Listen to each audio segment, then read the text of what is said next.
so guys, the last time we started with circular motion and we looked at the first aspect of circular motion. Today we're going to look at the second part of circular motion. And the second part we want to look at is we want to solve problems this time around. So we want to try to see, the last time we came out with the formula for the centripetal acceleration or the radial acceleration. Today we will go ahead and make use of that formula to solve some problems. And after solving some problems with the formula, we will go ahead again and then we'll come out with the formula for the centripetal force. And then we will solve one more question on the centripetal force. So that the next time we meet again, we will continue with the work, with the circular motion again. So, today, the parts that we are going to look at, if you remember, we ended at the point where we said our centripetal acceleration is v squared over r. This was our centripetal acceleration that we were able to come out with, right? Good. If that was the part that we came out with, then we are going to use that to solve some problems straight away from here, and then we will see. So, we are going to look at two components that we made mention of the last time. If you remember, I made mention of what I call the frequency and what we call what? The period as well, right? We look at these two that day.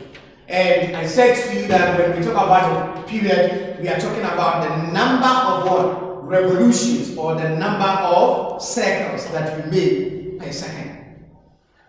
So if I am moving, okay, and I am making a circle, like moving in a circle, the number of circles that I am making in what? In 1 second is what we refer to as the what? The frequency. So if in a second I'm able to make 2 or 3 or 4 circles, complete circles. Because remember that if I have this, okay, let me put it this way. So that let's assume this is the center and I have this. If I move from here to here, this is half of a circle. And from here to here is half of a circle. Moving from here and going through this side and coming here is one complete circle, which is what? A revolution.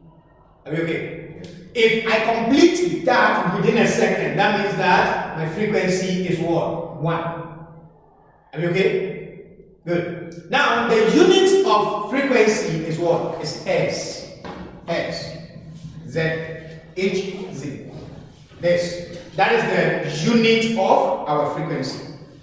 And then we move on to look at what we call what? The period. Which we said is the time that is required for you to be able to do what? To complete one circle.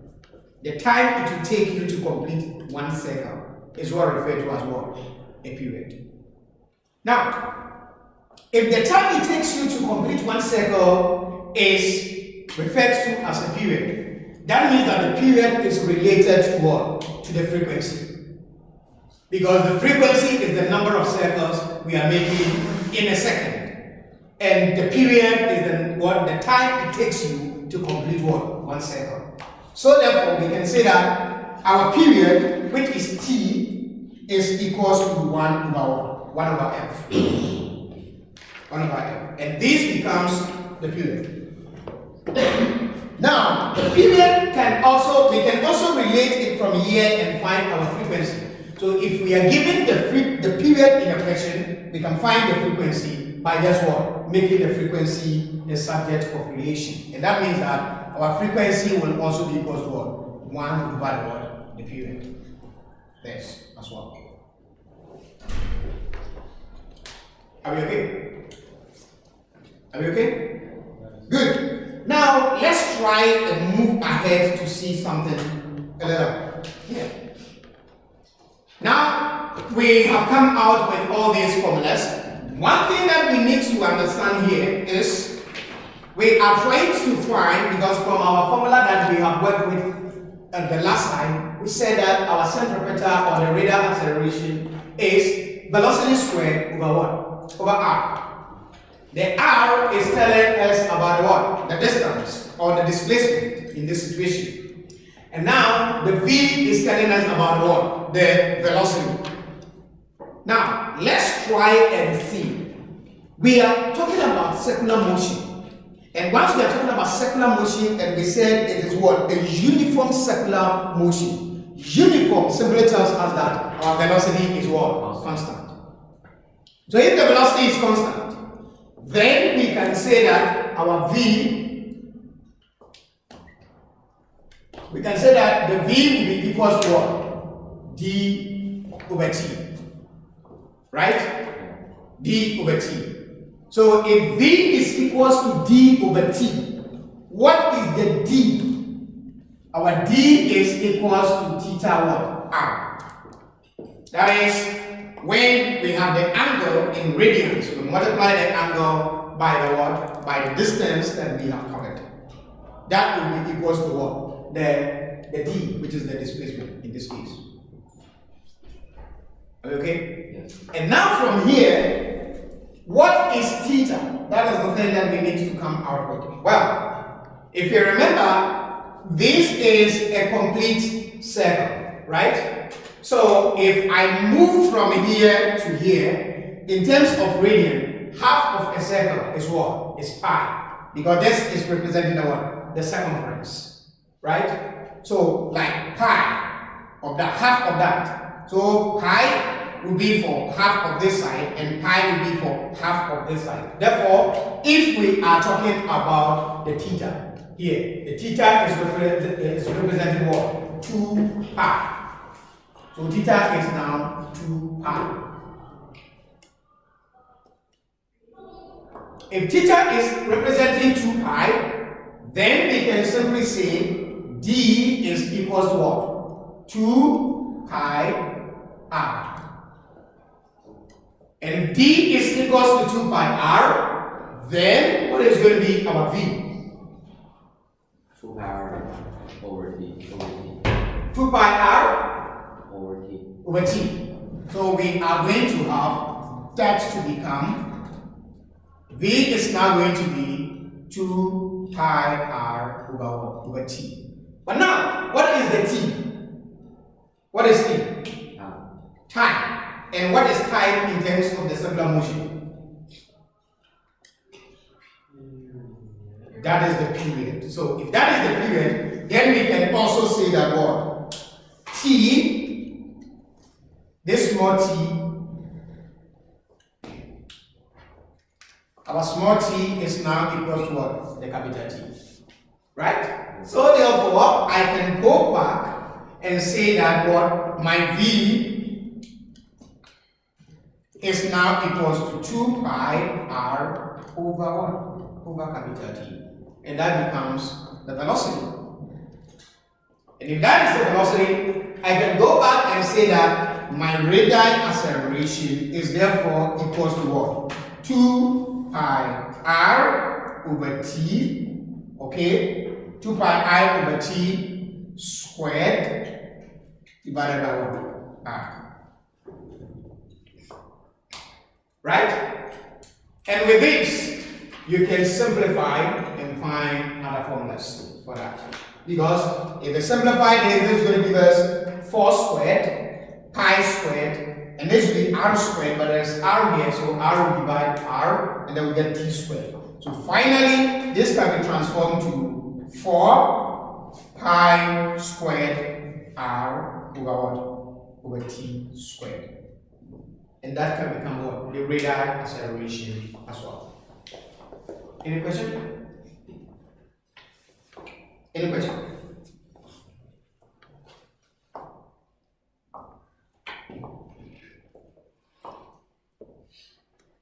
Alright, if you don't have any question, then let's try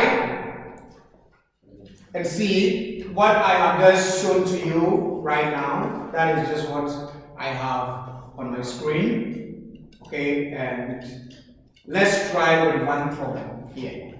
Let's try with this problem. Let's look at the question. There is a 150-gram ball at the end of what? A string. And is what? It is revolving uniformly in a horizontal circle of radius 0.600 meters. As in a figure that we can found there, so the ball makes 2.00 revolutions in a second. What is its what? Centripetal acceleration. The question is asking for the centripetal acceleration. Let's try and write down the information that we are given in the question. So guys, tell me what are the informations that we are given in the question? Mass. The data. Mass.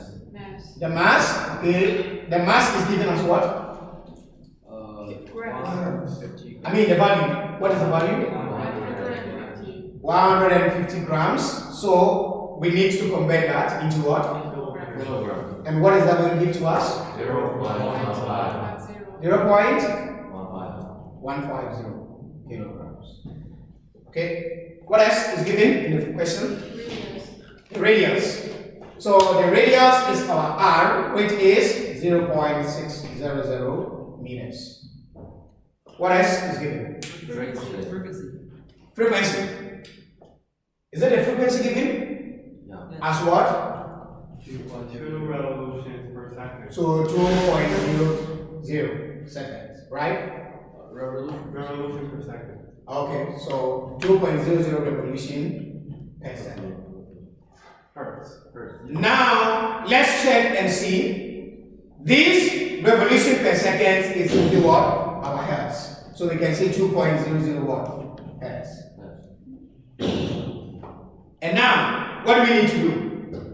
For T. So let's find our period, T. And that is going to be what? 1 over 2.00, which is going to be what? 0.500. Okay? Good. Then let's check and see what will be the next thing to do. The question is looking for what? Acceleration. The centripetal acceleration. So we are looking for AC. And we know from here, since the period is given to us, it means that we can make use of this formula. Right? No. We can make use of this formula, and then we will find our centripetal acceleration. Alright, so if you want to use that formula, guys, if you want to use this formula, you can use this straight away, or you can decide to find the velocity first, and after finding the velocity, you will come back and then you will use it here and so forth.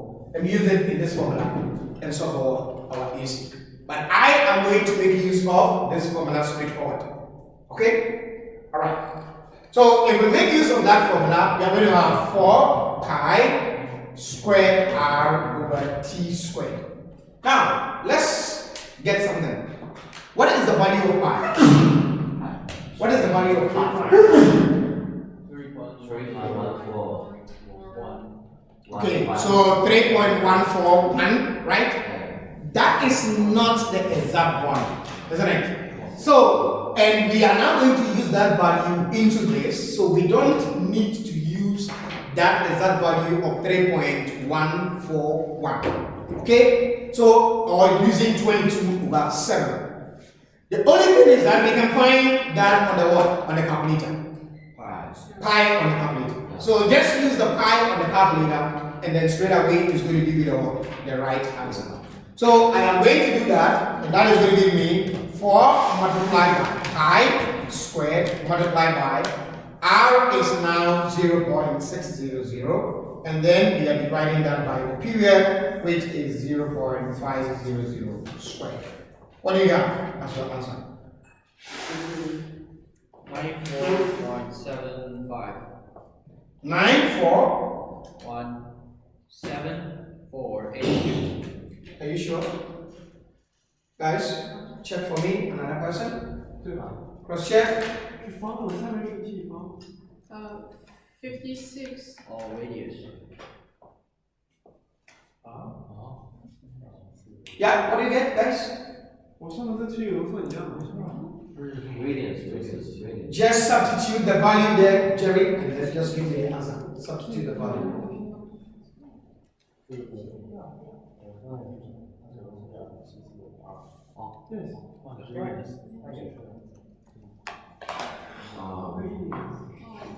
94.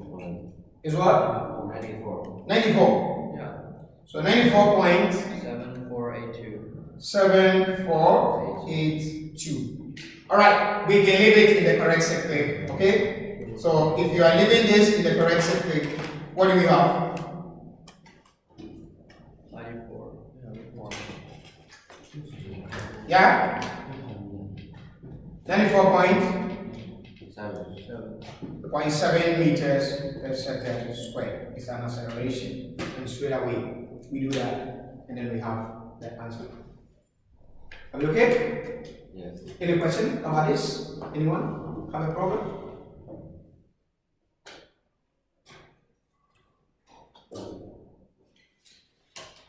Yeah. Okay. So let's try and check our solution. Let's confirm from the screen. And if you confirm, you can see we are having exactly that value. You can see that from my screen. I first solved for the velocity, and then I used the formula which we derived the last time, and I did the substitution, and I'm able to come out with the same answer. So if you don't need to memorize this formula, if you can remember this, all you need to do is that you must know that velocity is this, and then you should be able to find the velocity. And after finding the velocity, then you substitute that into the original formula that we know. They will be able to get the answer. Are we okay? Yeah. Okay. I want you to try this on your own. Try this. We want to find the centripetal acceleration for this. Let's try that. I'm giving you a minute to do this.